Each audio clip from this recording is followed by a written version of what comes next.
Hi everybody, Scott Travels. How you doing today? Friday the 16th. Interesting stuff in the news today. In Mexico, an ancient pyramid collapses. They blame weather change and heavy rains. Here's some interesting pictures of it. It's yet to see, and arguments will be made whether or not to rebuild it or keep it as is. It'll be interesting to hear what will happen to such structure.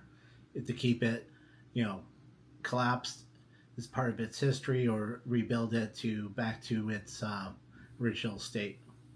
Yet to see, and probably huge fights over it. Here's an interesting map of Disneyland. Where would things go in the new expansions we were talking about at D23? There's some interesting acres of land still open, some across the way, and of course a few more up above. It'll be interesting to see what happens actually there. Then there's always rumors that they would take out a few hotels to the north of Disneyland too. They've tried that before, so it's been interesting to see what will happen. Here in New England, the Big E Fair has been announced for September 13th through the 29th. That's over 2 weeks every day, 4-H program, fair rides. Each New England state is representative and a recreation of the state houses, and inside each state house is actually the state. So you can get Maine lobster roll, cheese from Massachusetts,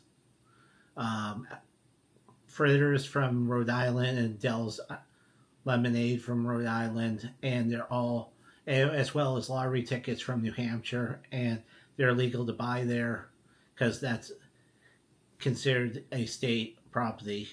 It's interesting to know. TUV Cruise Line is canceling most of the 2025 cruises that cross the Red Sea over concerns of the Middle East, including a few of them will actually take a longer trip now around the south tip of Africa and come out the other side to the Mediterranean. A new trend, and it's not a new trend, it's just a lesser known trend, is to fly to a cruise and then cruise home. It's a interesting, no longer take 12 hours of flight time, get to Europe, take the Mediterranean cross, and then take the 8 days back to America